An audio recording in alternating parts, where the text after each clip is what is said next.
Verify that she didn't. She never said. Never. You can't verify that she didn't say Never that. once did she utter the phrase that you uttered. I mean, Certain of this. So what if she did? maybe she did. No. Okay. It's a closed case. That's what we I'm said. just gonna. And we, Just gonna do this. royal we. That's what Matt, the you'll royal never we be said. royal. You can call me Queen Bee. I don't know that song. I know it's like probably the lamest thing I've ever said in my life, but I don't know that song. I know it is a song, but I don't know it.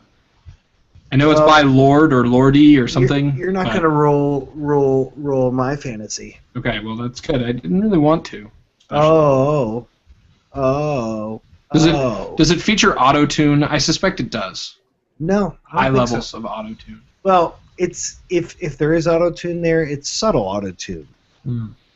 Subtle. It's not blatant auto-tune. Yeah. I wish that you had a boot-shaped mug. I want to drink beer out of a boot-shaped mug.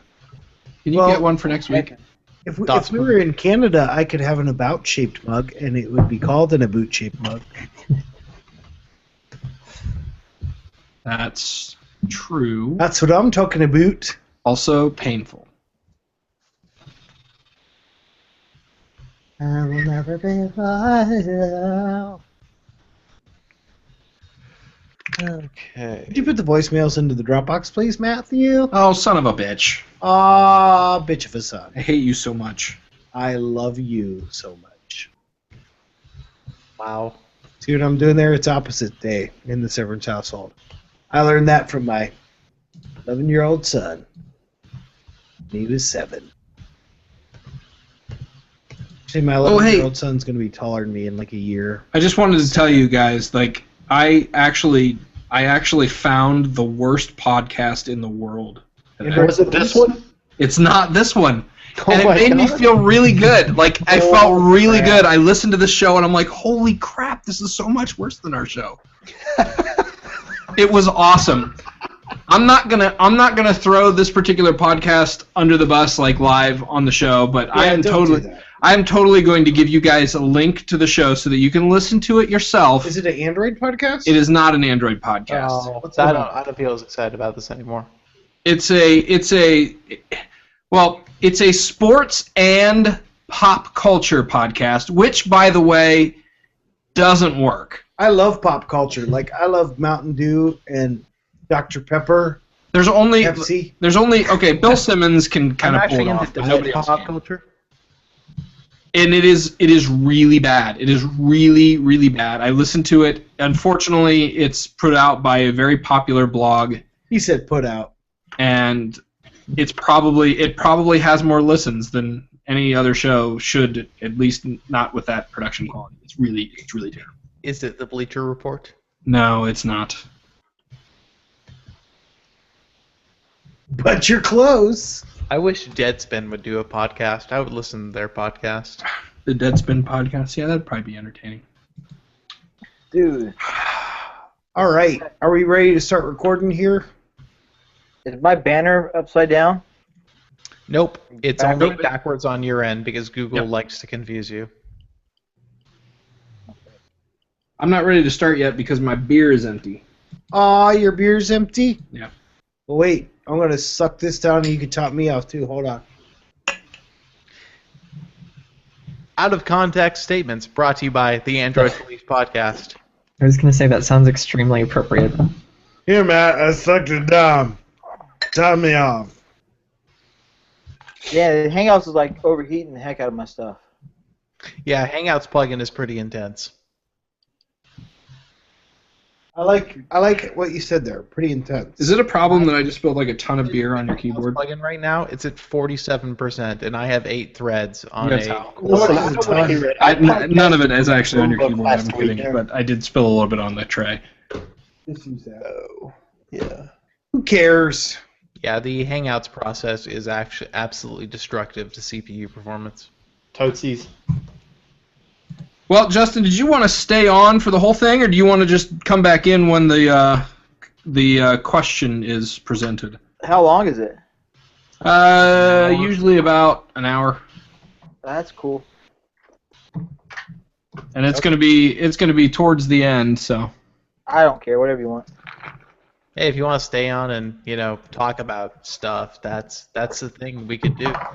You can commentary things. it's possible that you might have a valuable opinion on some of these topics. You could. It's considerably more likely that you would have a valuable opinion than I do. So I was gonna say that Bob. I was going to say than anybody. Do I have any idea what the topics are? Oh, we should give you a link. you to should, yeah, you should have that. Shouldn't you? Hold on. Android Hold on. plays You know, always on hold top on. of things. 1 minute. I'll be right back. Is anyone actually talking in the Hangout? In the what? In Oh, the you know chat? what? I'm in a private chat. Never mind. I find it really weird that I typed in J and it immediately suggested just in case, and I don't think I've ever emailed him before. Well, it's just in case you would. Oh, God, no. Bob, no.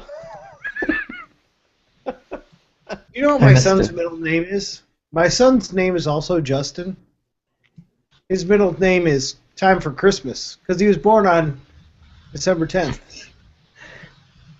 I tried to convince my wife that we should name our son Justin and his middle name Other.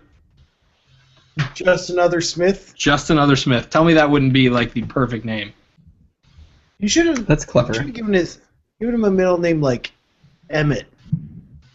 Justin Emmett Smith. Yeah, Justin Emmett Smith. Like that's a thing. Or dumb. Just a dumb. No, that doesn't work. I suggested the other day I suggested somebody they're having a child and they want to name it Anna, but they didn't know what the middle name was, and I thought they should give it a middle name of comically. Oh, I would have called it Anna. Hannah don't want none unless you got buns, hun.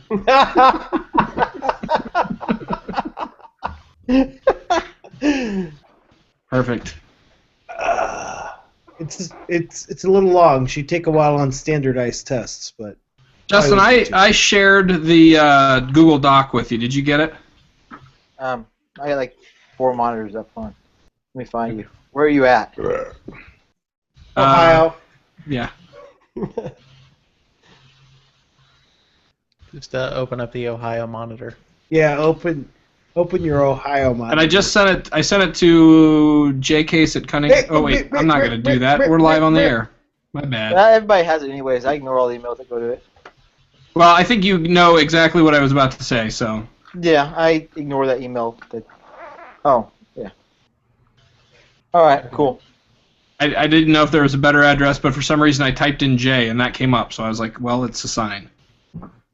That works. Wow, we literally have 3 sections this week. We have Google, a rumor roundup, and some hot sheet. That sounds dumb. And It's voicemail. like Did you the put the best way. a voicemails in the Subway Dropbox? sandwich. Oh damn it! I was gonna do that, wasn't I? A shit ton of bread, and in the middle, a little bit of meat, and then on the bottom, a slightly smaller amount of shit ton of bread. It actually sounds like my body composition. God, Bob, you're fucking on it tonight. No, I stopped taking it before the show. Oh, well. Heyo. Heyo. Hey, yo! I really want Bob to do an epic rap battle. Nice. With who? Myself? It wouldn't be very epic. I'm not epic. For some reason, like my connection to the Wi-Fi is like I believe it would be Seth Galifianakis versus Kid Rock. Your connection to the Wi-Fi's? the Wi-Fi's.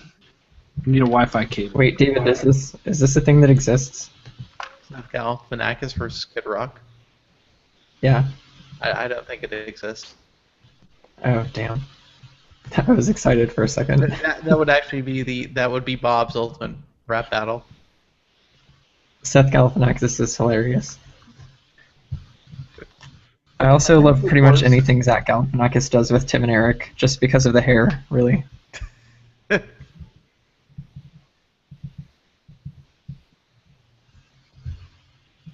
All right. We good to go? Yes. Yes.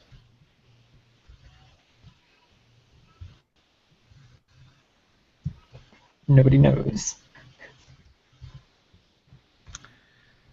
Okay. Okay. I'm sorry, I was reading all the things that I'm going to have to talk about tonight. I just finished them up.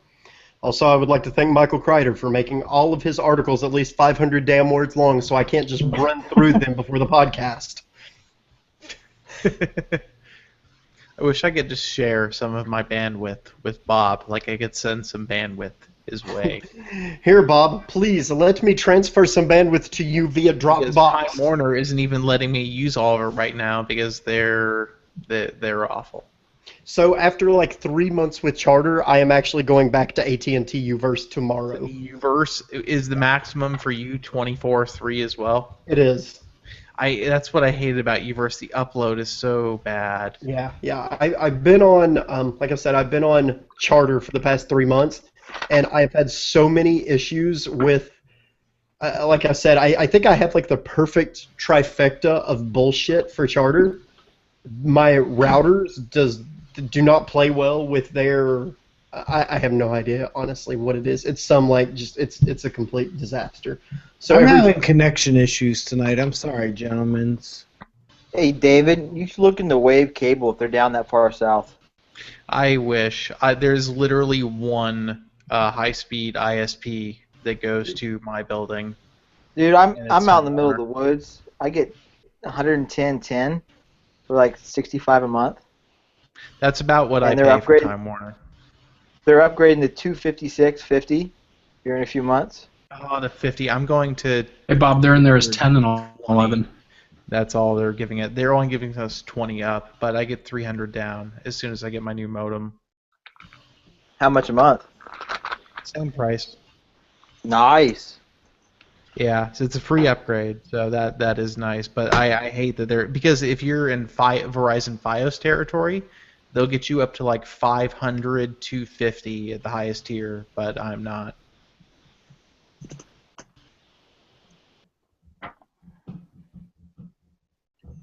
Well, damn, son. I see 8, but that's it. Is it in the sounds folder or where'd you put it? My eyes were bothering me, and Oh, then you know what, I hold looked at on. my camera feed, and I realized I put it in the have root my of my spectacles Dropbox. on. Hold on. That won't help me much. We're only going to start the show 20 minutes late today, guys. Oh. No big deal. Matthew, this is sucking my face. Well, my phone was giving me problems, so I powered it off immediately after I uploaded them. So now I got to wait for it. Bob, can you top off my face? Sure. What would you like it topped off with? I don't know. I ran out of pretty.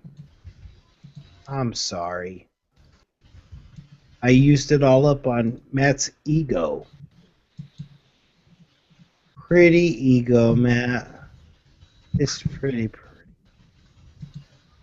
I wasn't drinking before the show, I swear to God.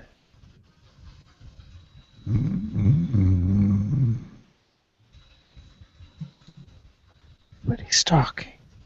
I get booted again. No. Okay. No! What's the alcohol content on this beer, Matt? They don't put that on the sign at Shiny Gold. I don't know It that. seems pretty high. Move. All right. They are there. They are there now. 10 and 11. Dropbox. Dropbox. Every now and then I open up Box on my phone instead of Dropbox, and I'm always really confused as to why the hell there is absolutely nothing in my Dropbox. Why it sucks so bad. Which one's which? They are in the same order that they are on the spreadsheet, Thank you. I think. I'm good to go. Hold on, you know what? Before we go with that, let me verify. They're now in my soundboard, so whichever order I click them is the order they will play. I think that we need to add Justin to the lineup of introductions, right? Mm-hmm. After Liam. Okay. He should go before me, right? Or if you guys want to specially introduce him. Yes, they are in the same order. So 10 is the first one on the spreadsheet, and 11 is the second one on the spreadsheet. Hello, AP. This is Bobby. Well, that is the appropriate intro for voicemail 11. Is it Piper the DJ? It is Piper the DJ. Hello, AP. I'm Piper the DJ. He's not even in the chat tonight. That's. Aw, you can't hear me doing my lame impression? I think it's a great impression. No.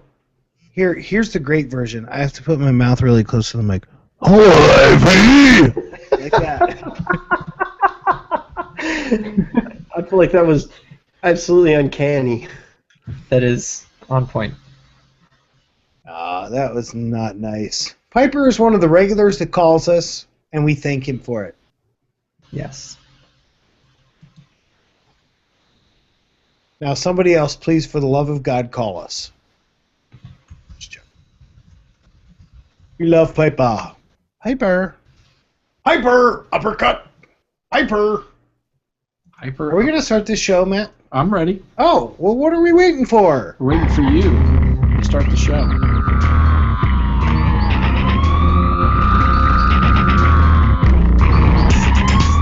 Welcome to the Android Police Podcast, your weekly audio source for all things Android. It is Thursday, October 9th, 2014.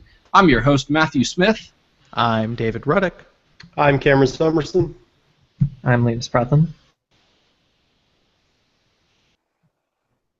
And we should have told Justin how this works. Yeah, and I'm Justin. For you? I think that's perfect. It's Hello, fantastic. Bob Severance. Welcome to the show. We'd like to welcome Justin to the show. Welcome. Welcome, Justin.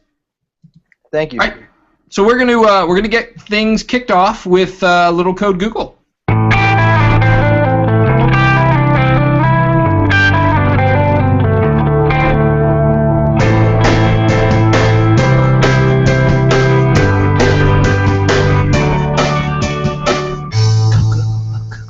At this point, it is very obvious that every day that goes by is a day that brings us that much closer to the Nexus 9. And there's lots of stuff floating around on the site this week regarding the Nexus 9 and why we should be more and more excited by the moment.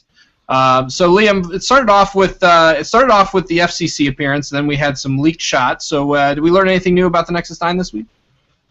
Yeah, what we believe was the Nexus 9 passed through the FCC, so that happened. And then a photo of the tablet came out, only the back though. It looks pretty much exactly how you would expect. It's still a 4:3 aspect ratio.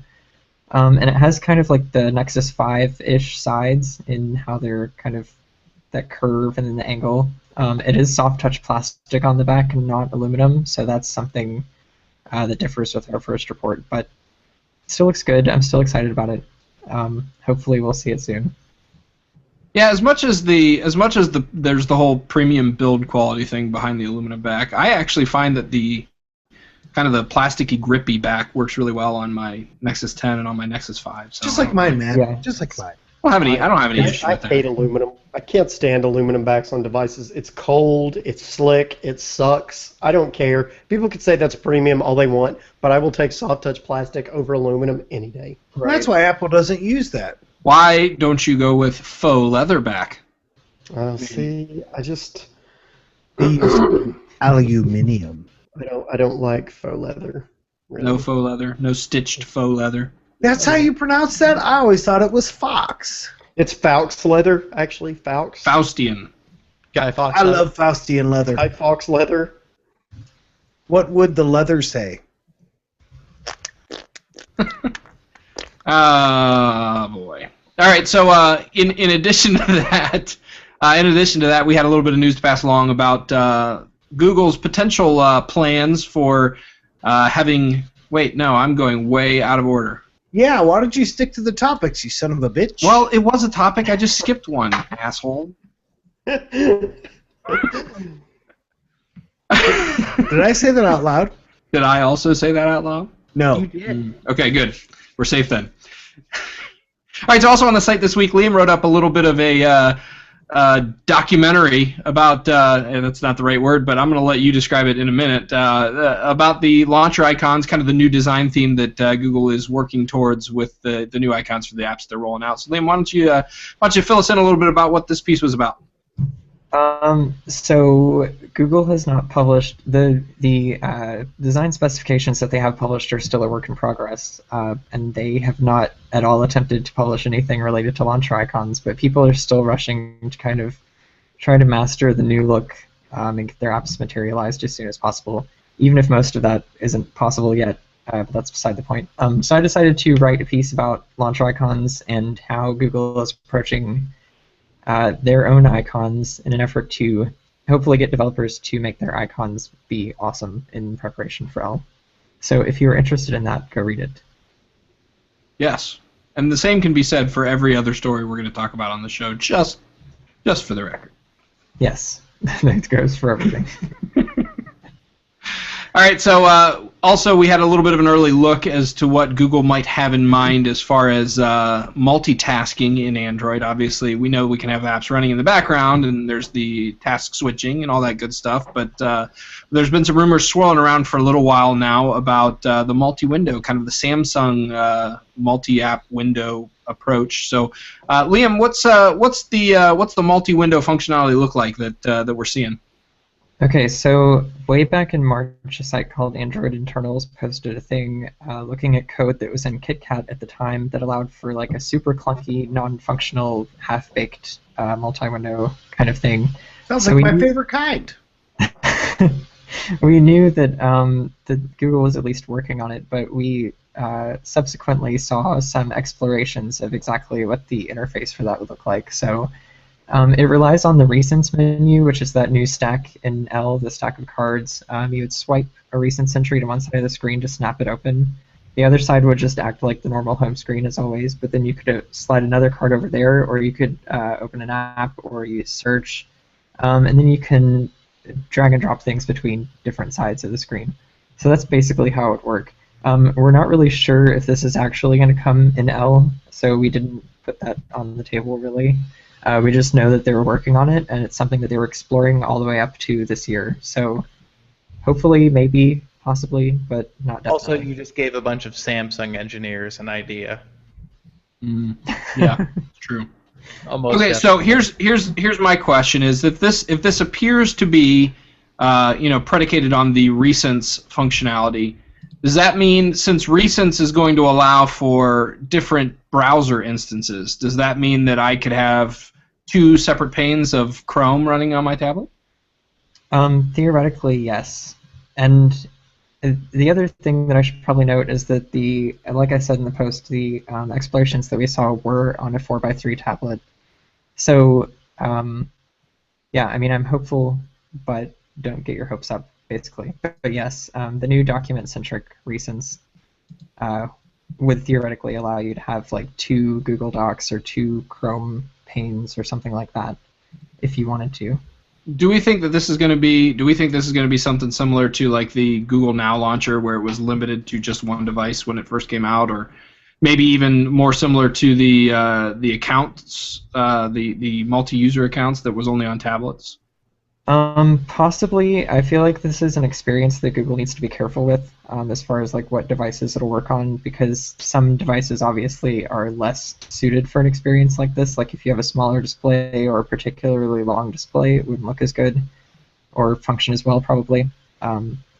So yeah, if I had to guess, I would say that they would launch it with certain devices. Ooh, I bet you it looks great on a 5.9-inch phone. I'm just going to say that out loud. I bet, or 4.3. I hear that Google's multitasking looks pretty good on a 5.7-inch phone too. On this not Galaxy Note 4 that I'm holding. It's not a Galaxy Note 4 because I'm not allowed to say it's Galaxy Note 4. Just a device. Well, good thing you didn't. But does it bend? It does apparently. Somebody did a bend test today and it bends. Yep. Yeah, well, I thought it was suspicious when they were doing it with Note 2. Yeah, I've heard that actually most cars will bend if you put them in a compactor mechanism. So also, if you approach them at the right speed and angle to a telephone pole. Yeah, I think we just All you need to have to stop do buying is cars because they bend. all you have to do is touch them to a telephone pole and they bend. It's ridiculous.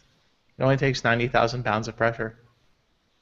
We lost AP, guys. Oh We're adrift. no! Also, seriously, somebody did post a bend test of a Note 4 today, and it makes me very, very sick. From the call, so he had no idea what you just said. Mm-hmm. Uh-huh. Right, David? Right. Go ahead and go into your topic, David. I have a topic. You do. And I could give you the intro to it again, but it recorded already, so it would just sound like duplicate. Well, So you thanks. could Sounded like duplicate. It looks like finally Google Voice is getting MMS capabilities unless you're on Verizon, because Verizon hates you and your family. So you can finally do MMS, which is multimedia messages, over Google Voice. So you can send pictures. I don't know if it works with video or audio because those are technically MMS protocols as well. So I'm not sure about that. But images do work on, quote, nearly 100 carriers in the US and Canada for Google Voice. So you have that now, which has been a very long-standing complaint about Google Voice. And of course, if you're using Hangouts integration, then it's kind of like a Hangouts feature, which is probably why Google is now implementing it. But again, if you're on Verizon, Verizon does not want you to have that, so you do not get it. There seem to be no restrictions on who can use this as long as you have Google Voice in the US or Canada and are not on Verizon. Notice they talk about the percent. They talk about the number of carriers and not the number of actual end users, because unfortunately Verizon makes up a pretty significant chunk. Yeah, it's kind of sad. So does that mean does this mean that if I try to message folks on Verizon, they won't get it from my Google Voice account, or does that mean that I just can't get it from them? It sounds like those people will get a link to the MMS message, but I'm not sure how that would work on Verizon exactly. That doesn't seem to be explained fully, so I'm not sure. I just want to note that this is a feature that we've been like on the lookout for like 2 years now, maybe Yeah. 3 years. Because we used to get tips all the time that were like, "Is MMS finally enabled?" Sending thought- pictures over the internet is apparently a momentous task. Yeah. It's a huge deal. I have personally discussed on multiple occasions with various people about the possibility of switching over to Google Voice as my primary means of contact, and every single person I've ever talked to has indicated that, the lack of MMS support is a complete deal breaker. So apparently it is. It's very important. I don't know how much of it is based on the multi-user conversations, and how much of it is based on the actual ability to share Yeah, I pictures. still don't think multi-user support is fully there. You get the multi-user messages, but if you send a message back, I do not believe it goes to the full group. I suspect that's probably the case. I've had similar issues with that using just standard messaging through Verizon from iMessage to people not using iMessage. So I suspect it's probably roughly the same. But the other interesting thing about Google messaging this week was that the Economic Times of India is reporting that Google is building a WhatsApp competitor, which kind of sounds a lot like Hangouts to me, David. What do you think? It does sound a lot like Hangouts, and that's probably because it's going to be similar to Hangouts, but apparently Google wants to build a messaging service for emerging markets that doesn't require you to actually have a Google account, because that is apparently a big deal. This comes from Economic Times of India, so take the source value for what it is. It's hard to say how accurate this is. It's very possible, even I would say likely, that Google's investigating doing something like this. Economic Times of India said, Google tried to buy WhatsApp, but they weren't able to because Facebook bought them, and so now Google wants to make their own WhatsApp competitor, which is kind of weird. Because they have Hangouts, and Hangouts is kind of this multifaceted messaging system, even though the SMS part isn't necessarily fully international ready yet, which is probably an issue. And the whole idea of making a Google-owned messaging service that doesn't require Google account is kind of weird to me. But that's apparently what they're going to try to do, and the test market for that is supposedly going to be India, which has a rapidly growing mobile user base for these kind of non-SMS or SMS internet hybrid messaging systems. I do want to note here that I don't think that the icon that we saw on the Nexus 6 is this app that's rumored. Yes, I don't think it's this. I think that if anything, that icon is Google bringing back the stock SMS Yeah, app. I think it's a stock messenger app. I think the reaction to Hangouts being the stock SMS app has been probably negative, and Google is probably Right. back on that now. Right. Well, they never. I mean, they never.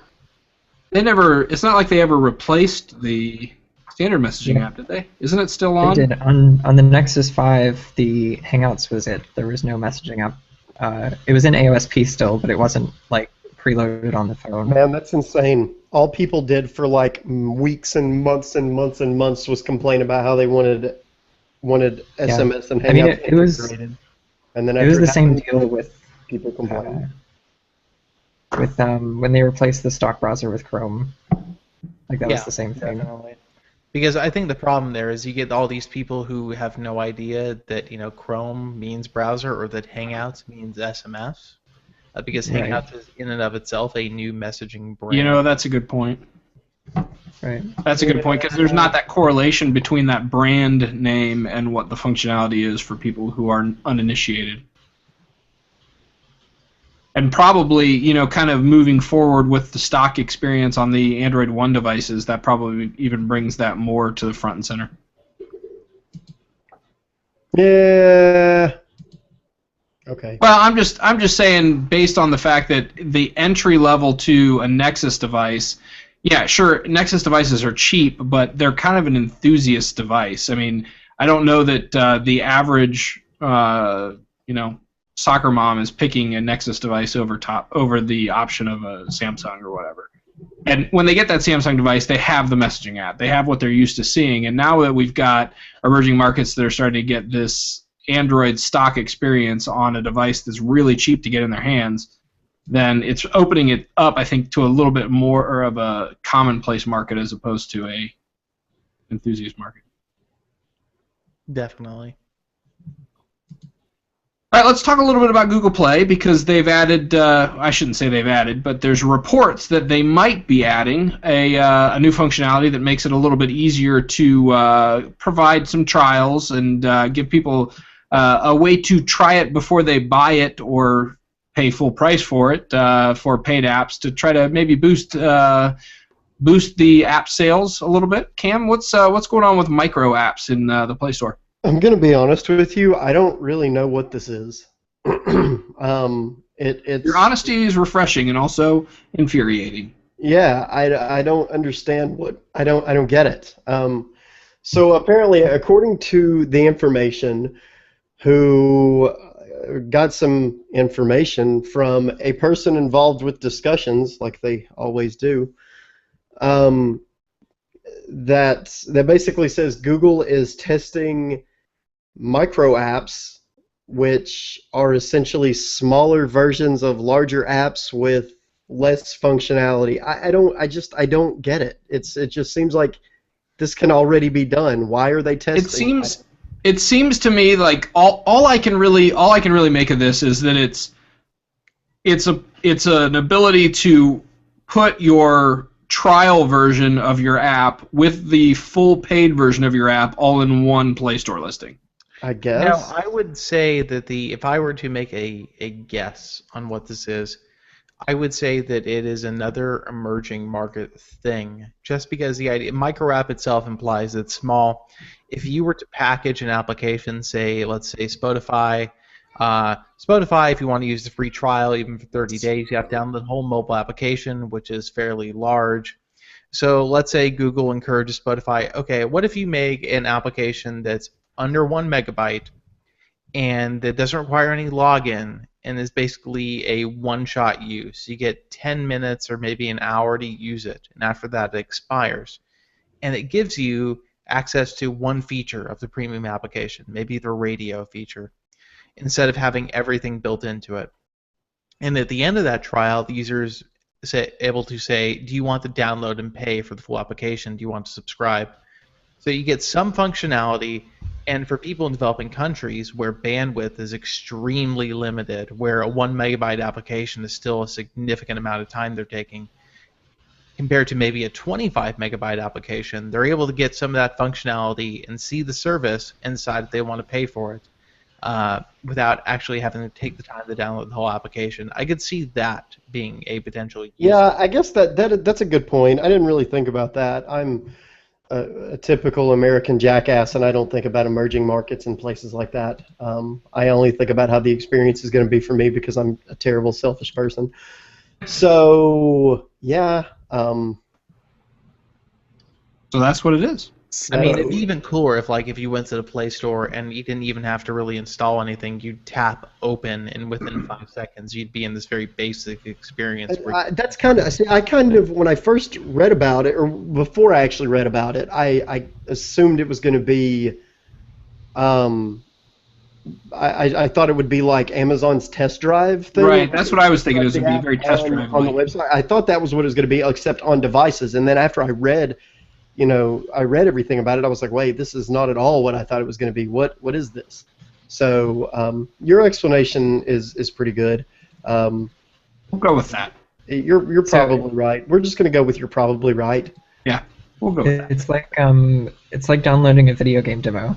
Like, you get to play one level, and then if you like it, you buy the real game. But the thing is, that already exists. That's why I'm so confused why this is the thing that people are talking about, because you can already have a trial version of a game or a trial version of an app in the store, and it's like, oh, if you like it, you want more features, buy the premium one. It's no different than what has existed since Android has existed. Since Google Play, since back when it was, the Android market, that has existed.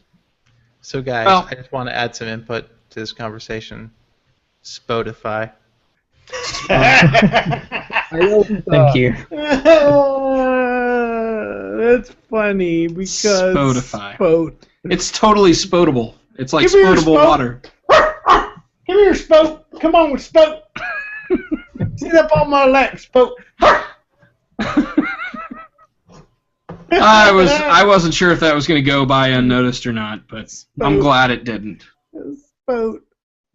But in all seriousness, is that like how they pronounce it elsewhere in the world or something, David? I've heard it pronounced that way on multiple occasions. I don't know if it's right though. I've never listened to the guy who owns Spotify say it. Yeah. I don't care how anybody says it. It's Spotify. Well, especially if the guy who founded it calls it Spotify, we're not going to call it that because we're GIF people, damn it. All right, so moving on to app updates. Let's start off with Android Wear because it got a pretty sizable update this week, bumping it up by 2 megabytes over the previous version. The new features didn't really seem to line up with the huge size bump in the APK, so we had a little APK teardown by Cody on the site, and we're seeing some pretty cool features coming to light. The first one is that there is a slimmed-down version of Play Services, version 6.1, that is being pushed over to your wearable device. Also, we're seeing that there's some hidden support for NFC, despite the fact that no current Wear hardware supports it. And we're seeing previews for notifications and watch faces as well. They're also seeing some things in there regarding proximity-based unlocking, which we know is coming. Google Fit also, which we know is coming. So we should be seeing those rolling out fairly soon because the framework is there. We're Android people, right? And why are we Android people? We love customization. And what better way to customize your Android experience than to add custom backdrops to your Chromecast? That's right, Chromecast version 1.8.22 is making its way to users today, and it finally enables custom backdrops. You should get the option to enable this feature upon opening your updated app. If the updated app is not pushed to you automatically, you can visit the site and grab the APK download. Now, backdrop support allows you to customize content that shows up on your Chromecast connected screen. when it's not in use. The standard feed of images is nice and all, but you can choose your own pictures, news, weather, and even satellite images. So you should be asked if you want to enable backdrops as soon as you log into the updated app. Very cool. I might mess around with that at first, but I really like the stock photos they use. They're really good. Anyways, Play Movies got updated to version 3.3 earlier, but it learned a new trick this week, one that was a little bit hidden underneath the surface. There is now an option that allows you to pre-order movies before they release. This applies to purchase only, not rentals. You can't pre-rent a movie. That doesn't even make any sense. So now, if you happen to be at the theater and you really like the movie you're watching, you can just go ahead and buy it right there because impulse buying is best. But I do strongly recommend that you wait until the lights come up before you do that because, well, a bright screen in a dark room can be very distracting. People will beat you in the head. They will. Right.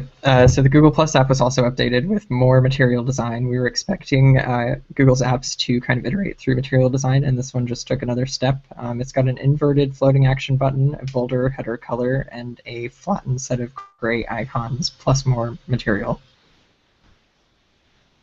Awesome. Also, Google Plus is going to be rolling out this week a added functionality for polls. I think it's actually started on the web already. So if you're Polish, is what you're saying. Yes, if you're Polish, you can poll your heart away.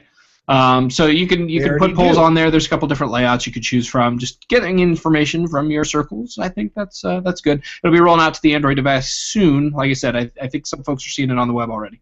Did you say device? Device. Device. I missed, when I was in... Well, we're missing that heartwarming tale, apparently.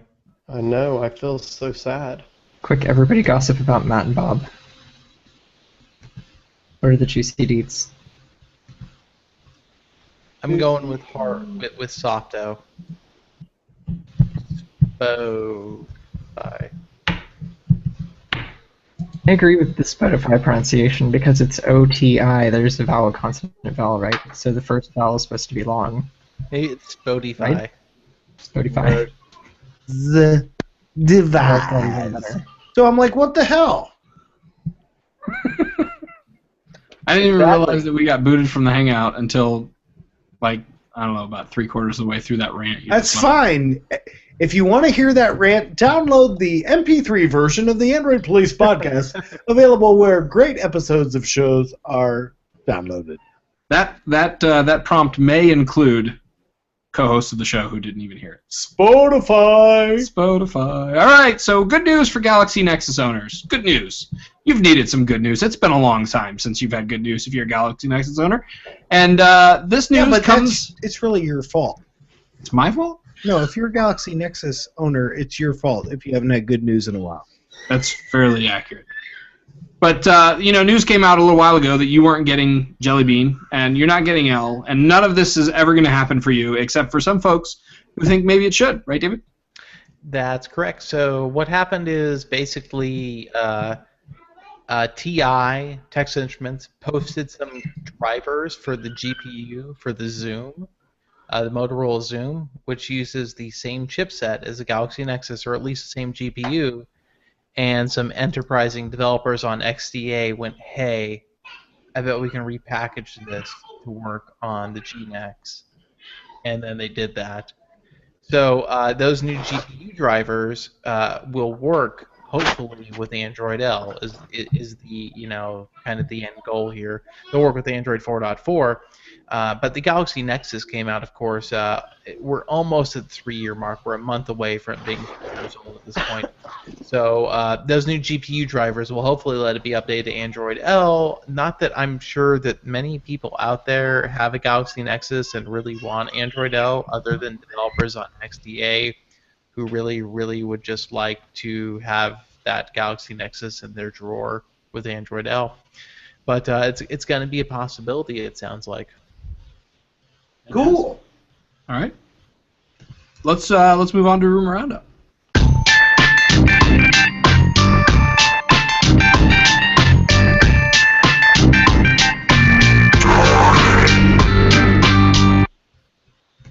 All right, so we've been hearing rumors for a little while now about the Motorola Droid Turbo heading to Verizon, and now we've got some images that have appeared in the form of a guide that give us a lot more information than we had before. So, Liam, what do we know about the Droid Turbo? We know that it's got capacitive buttons, gross. We know that it has a 21 megapixel camera and a 5.2-inch ultra high definition display. They don't really explain what that means. But if you want to see what the device looks like, the back looks exactly like what we saw leaked with that back plate earlier. And then the front isn't so interesting. But check out the post for a link to the full 73-page quick start guide. I would like to point out that ultra high definition actually is an official designation, and as far as I know, it only applies to 4K and 8K. Yeah. I somehow doubt that this phone has a 4K display. I mean, yeah, It has a 2K display at best. What's that? A 2K display at best? That's capital QHD. Right, quad. Quad? Yes, quad. Or it's a 2-key display to watch your Spotify. The Spotify. That's correct. The Spotify. You need the 2 keys to Spotify properly. I always imagine that Droid Turbo is some cross between Lucasfilms and that Turbo Racing Snail movie that I don't want to watch. Does it have a cold air intake? I don't know. It might. It's Does the only that thing that can make it VTech turbo. Will VTech kick in? All right, let's move on to the hot sheet. Hot sheet.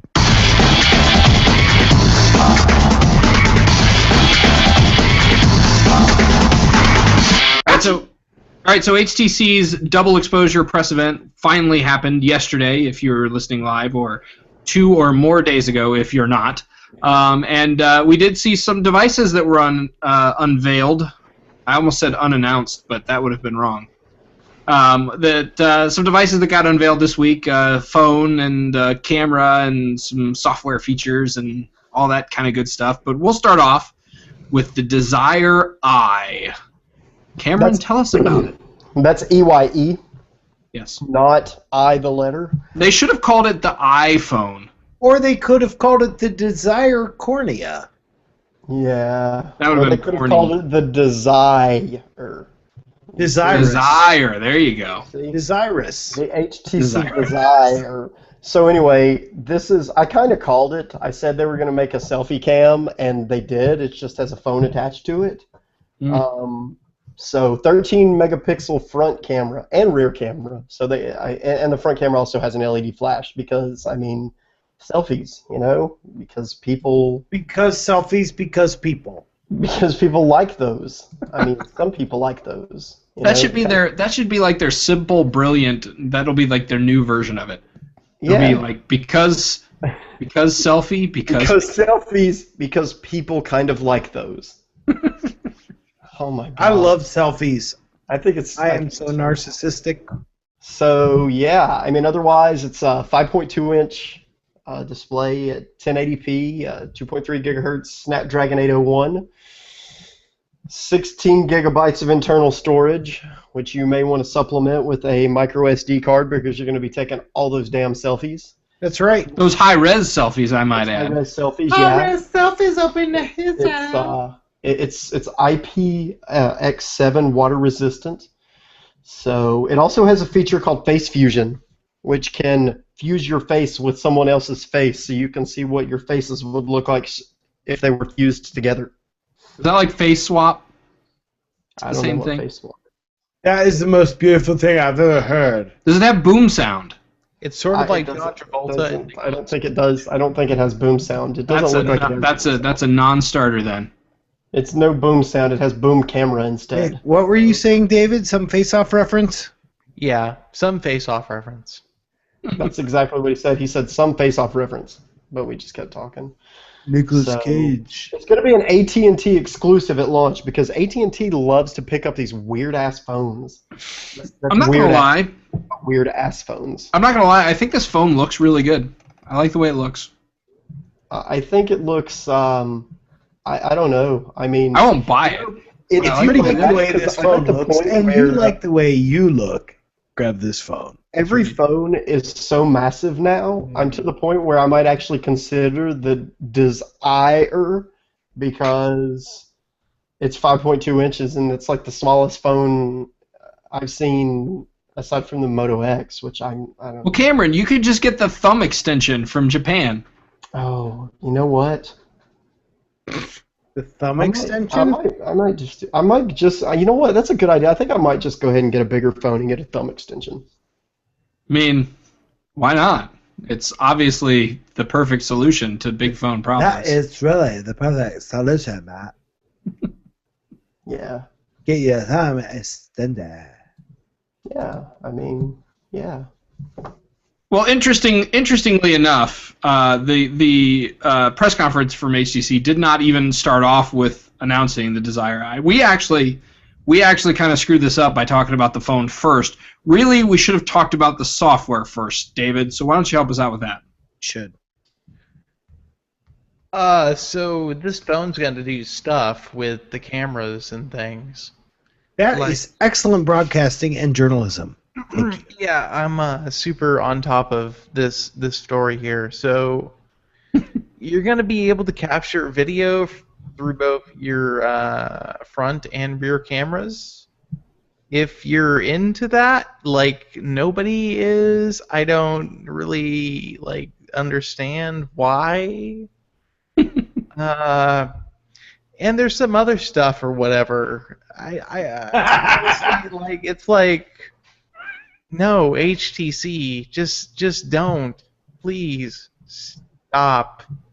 Nobody really actually cares. I mean, we post about it, but nobody actually really cares. Mm. It's not okay, HTC, that you're doing this. It's really not. It's not okay, HTC. That sounds like an episode title. You know what else could be an episode title? What? I don't know. I was asking you. Hmm. I thought Alright, you were so, gonna say just that Go ahead. microphone sound. That's the episode title. Just a sound, The sound of microphones. not a word. Yeah, that one. My favorite. All right, so the other piece of hardware that was announced during this particular press event was the HTC Re or the HTC RE, or I don't have a good way to pronounce that makes it not sound like a ridiculous name. So I'm just going to call it the camera thing, and I'm going to kick this one over to David. Are you HTC Ray? So Who wants to know? HTC announced a GoPro that isn't as good as a GoPro. And that's essentially what happened. So the GoPro, like the most recent GoPro, is the Hero 4, which is $400, and the HTC 3 is $200. But the GoPro is better in pretty much every single conceivable way. So HTC is trying to get on in like the mid-range or the mid-high range of action cams, which, like, let's be serious. Sony is still trying to be like the action cam company, and they're not able to do it. If Sony can't do it, why on earth could HTC possibly have a chance at getting into this market? This product is utterly absurd. Like, some rogue product manager and some kind of chief executive company decided this was a good idea, and it sounds like they just forced this to happen, because it is an awful idea, and the video and image samples I've seen from the Re are like not at all convincing. Like there's nothing special about this device from the quality standpoint, which is essentially the one place you could try to fight GoPro. Like you could say that for the money, our camera takes better video and images, but it doesn't. So who cares? And the answer is nobody. This is a stupid product for stupid people who love HTC. That really is the sad, bare naked truth of this device. Nobody actually wants this. Here's the one thing that I will say this product has going for it. Compared to the GoPro, it significantly rates higher in camera that looks like a worm from Oscar the Grouch. I was gonna say it rates higher in cameras that look like a periscope, but that's true too. It does look like a periscope. It's true. I feel like they missed an opportunity with the logo because the logo looks ridiculous and the R is like this giant swoop, but they could have just made the R the shape of the re.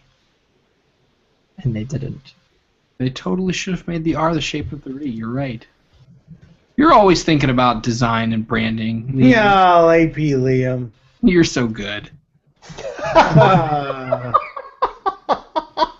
Thanks, guys. All right. All right, so let's. There's a little bug on. What's that? Oh, I was just saying. I just noticed there's a little bug on the Moto X screen. I guess there's a spotlight story happening. Oh, I thought you meant like a real bug.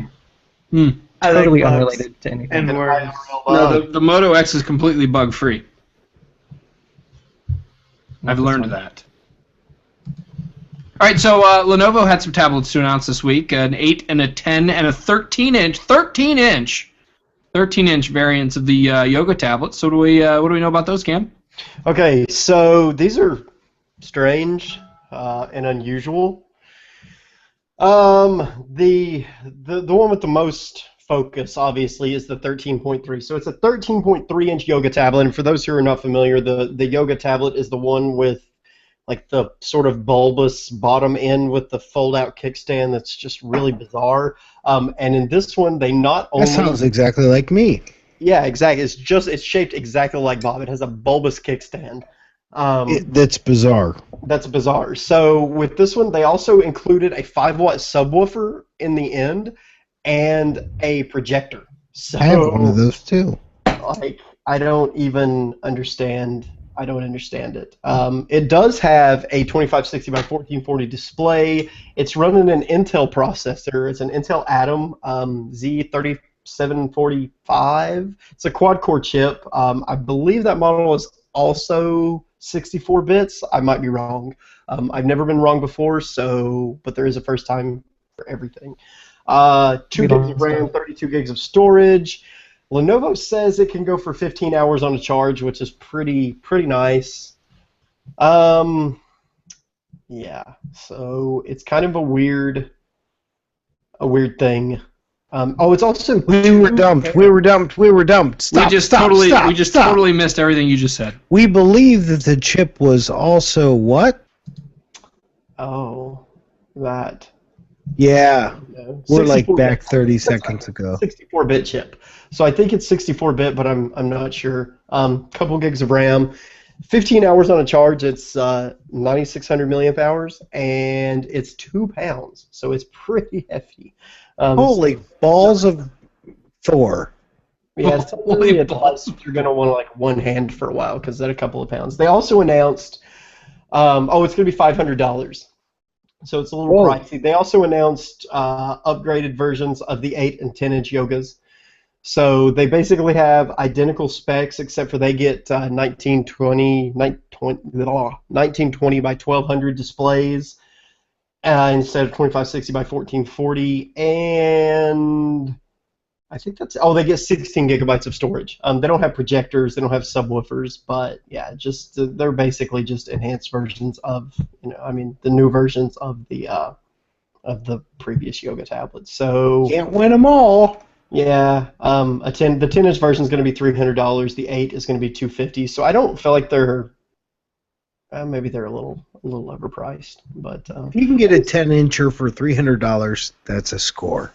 yeah, I don't know. I've always kind of liked these Yoga tablets in a weird sort of way, and not the I don't know, but it's weird because the whole the bulge on the one side makes it so much easier to handle. That's what she said. No, I mean seriously, it does. Yeah, it feels really natural, and I don't know that I would buy one just because I don't like Lenovo's record of not updating anything ever.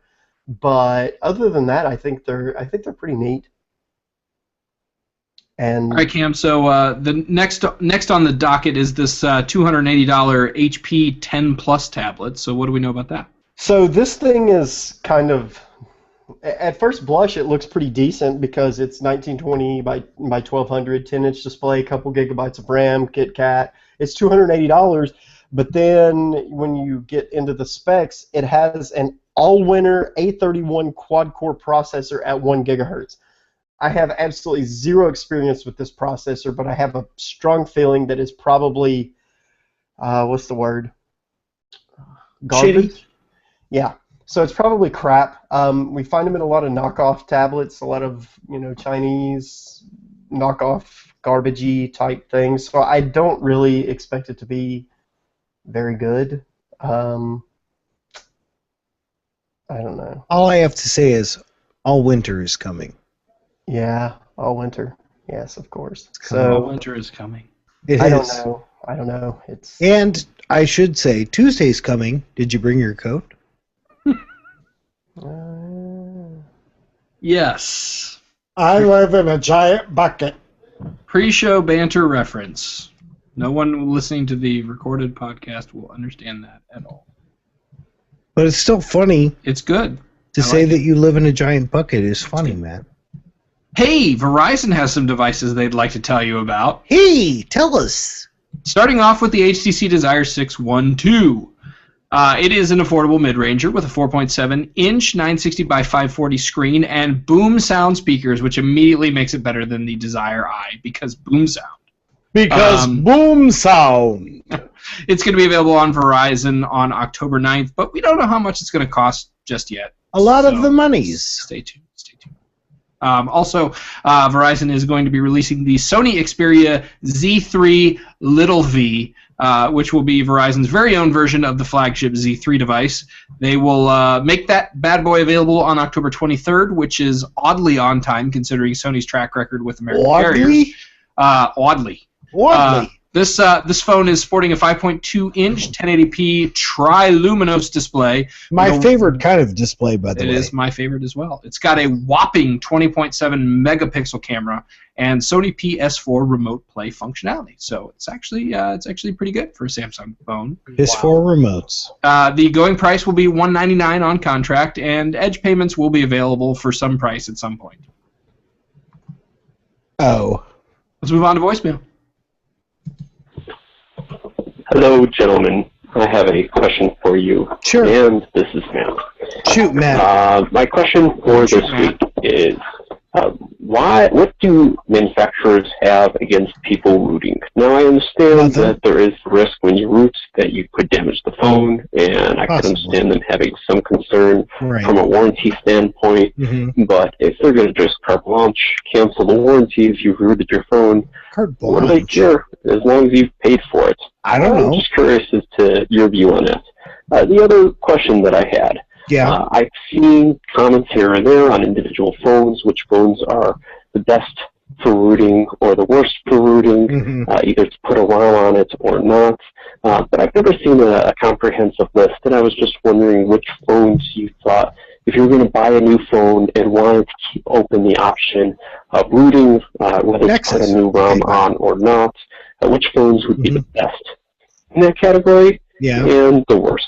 I look forward to hearing your answer, and thank you very much. I was so obnoxious during that voicemail. You were very obnoxious. You exceeded it obnoxiousness. Uh-huh. But this particular voicemail is the main reason why we have Justin here with us today. That is correct. So, Justin, why don't you share your thoughts with the group? Okay, so for those that don't know what I do, sometimes I will work with carriers. I've sat in on roundtables exactly for this conversation.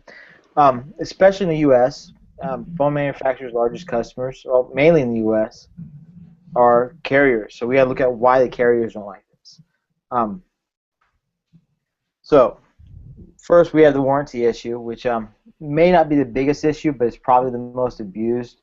When a device comes in for warranty repairs, there's a pretty high chance that it's somebody that's rooted the device and doesn't know what the hell they're doing, either bricked it or just screwed their ROM up and doesn't know how to fix it.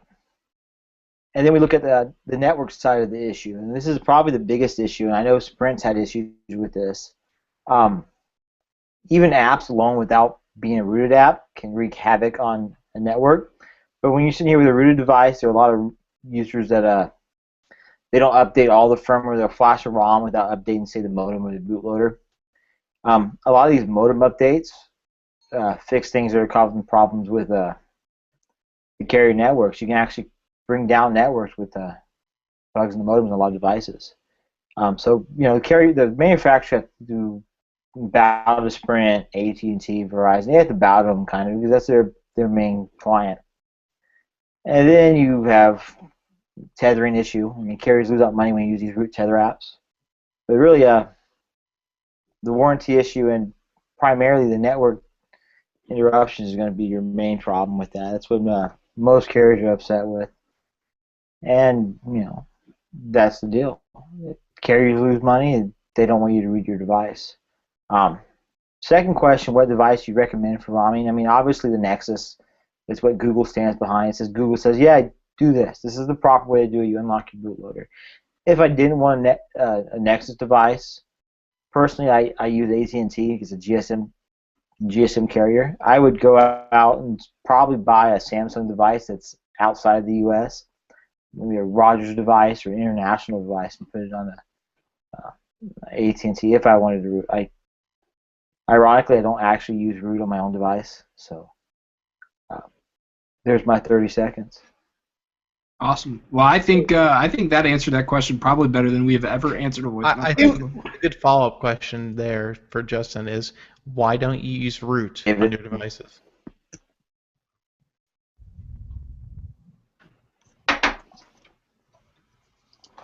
Did you get that, Justin? No, I didn't hear anything. David asked the follow-up question, which is, why don't you use root on any of your devices? Since VPN support came native, I have absolutely no reason to personally do it. I mean, it would just be potentially causing issues. So, since VPN supports issues, I waste that time. Makes sense to me. I don't care about backups. I don't care about changing my boot string. So. And that's actually one thing, like, I would encourage anybody, if they're thinking about rooting their phone, to just take a look at the apps and the functions that you get from rooting the phone. And to be honest with you, if there's nothing in that list of things that you feel like you can't live without, then, maybe it's not worth it. Yeah, I mean, 3-4 years ago, it was a totally different scene with rooting. Right. The functionality you gained. I left out a very important point. Carriers actually can get paid to have these obnoxious bloatware apps installed on phones, and rooting makes those easier to remove or like completely remove. So they can get pissed off about that. I got into the rooting because my Verizon HTC Aorus had this obnoxious Amazon MP3 app that just sucked. That's the only reason I got into rooting.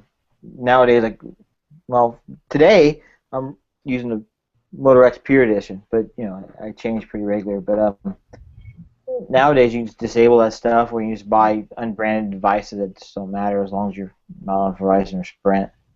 Right. All right, good stuff. Let's move on to voicemail number 2, Bob. Hello, AP. This week, my question is concerning Google Voice. I'm very close to making the switch to going 100% Google Voice. Now, granted, as there's no numbers available in my area, I would have to port my existing number over from T-Mobile. Okay. I've done the reading. I've done the research. I would like to know, in your opinion, is this a good idea, bad idea, or wait a little bit idea? I'm Ted the DJ. Good night. Well, on a scale from bad to good, wait a little bit doesn't even register.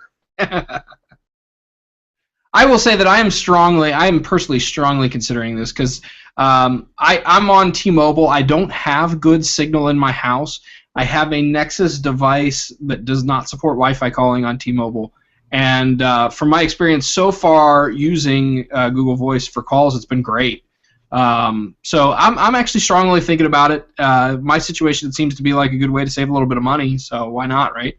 I don't necessarily see porting your personal number, though. That was really the crux of what he was asking, though, right? Yeah, I wouldn't. I wouldn't port my personal number, because the fact that all the calls are going to be long distance calls, I think, is much less of a problem than it used to be, because I was going to say this mattered cell in phones. 1998. Everybody has like unlimited nationwide calling now, so it doesn't matter. Yeah. The whole issue with not having numbers in your area is a pain if you really want a number in your area code. I think that matters a lot less today than it did, like you guys are saying, 5-10 years ago. Right. I have a Google Voice number, and I have absolutely no idea where the area code belongs to. I would don't say even care. I would much prefer to have 2 numbers than 1 number in the area code I desire, because that way I can have one that I give to certain people and one I give to other people. Right. Or, this may be kind of weird, but do a search for the string of letters, that spells pipe DJ or whatever you want, and you'll find a number within some, even if it's an obscure area code, who gives a crap, I mean, it'll be 42 pipe DJ, call me, whatever. Mhm. That's cool. I think it's cool. My Yeah, so- actual number is not even local. Everybody has a cell phone. It does not matter. Definitely. It does not matter at all. All right, so anybody else have anything to add to the Google Voice discussion? Any recommendations for Piper? Well, my recommendation is, never mind. All right. So I think the general objections have been defeated. So Piper, just do it. Just go ahead and do it. Just do it! Just do it. But don't port your number, because But don't port your. you may be left in some weird circumstances. Yeah, I wouldn't do that myself, definitely. Yeah. All right. Well, contests, there are unfortunately none right now, but AndroidPolice.com/contest has new contests popping up all the time. So head on over and make sure you're checking that out on the regular. In the meantime, Bob, cue the outro, sir. We hope you enjoyed the show. As always, send your feedback to podcast@androidpolice.com. You can also send us listener feedback at 530-HELLO-IP. That's 530-435-5627. Find us on Twitter at Android Police, Google Plus, and Facebook. Peace out, everybody. Thanks, Justin, for joining us. Peace out, Matt. See y'all next week. Welcome to 2000. Welcome to 2000. Suck it. I don't know why I just said suck it, but... I don't know. Welcome to 2000. Welcome to 2000. I'll be right. It doesn't make any sense. I have to pee. I have to pee too. Are you peeing? Yes. I have to pee. Too bad. A Moto X is $500. I'm gonna read the chat room live. So, the new Play Store is crashing on the L preview, just like Newsstand and Google Plus. Stupid So new that's Play interesting. Store. I just find it interesting that this is the 3rd app that they've released within a week that crashes on the L preview, and I know that it's probably a conflict between the version that they're building against and the version that we have, but it seems interesting to me that they would do that and just allow it to be broken for like a week or something until the announcement. Yeah, I don't know. Okay, Things being guys. broken for there's some good benefit to have it. I gotta go do stuff. Do the stuff. I gotta go do the stuff, like eat the food. Okay, eat the food. Sure. Deuces. Threeses. See ya. I'm gone. Alright, see you guys. See ya. Bye. Everybody's leaving.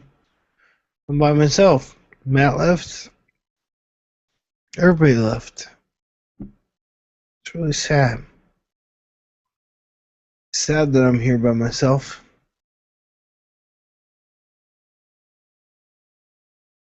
Yeah.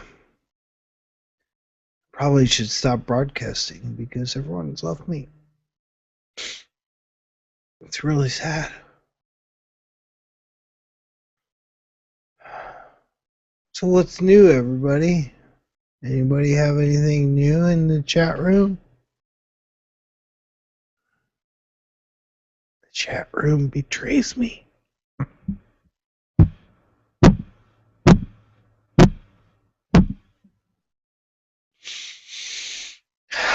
Everyone hates me. Everyone does. I'm gonna make faces that make me look ugly.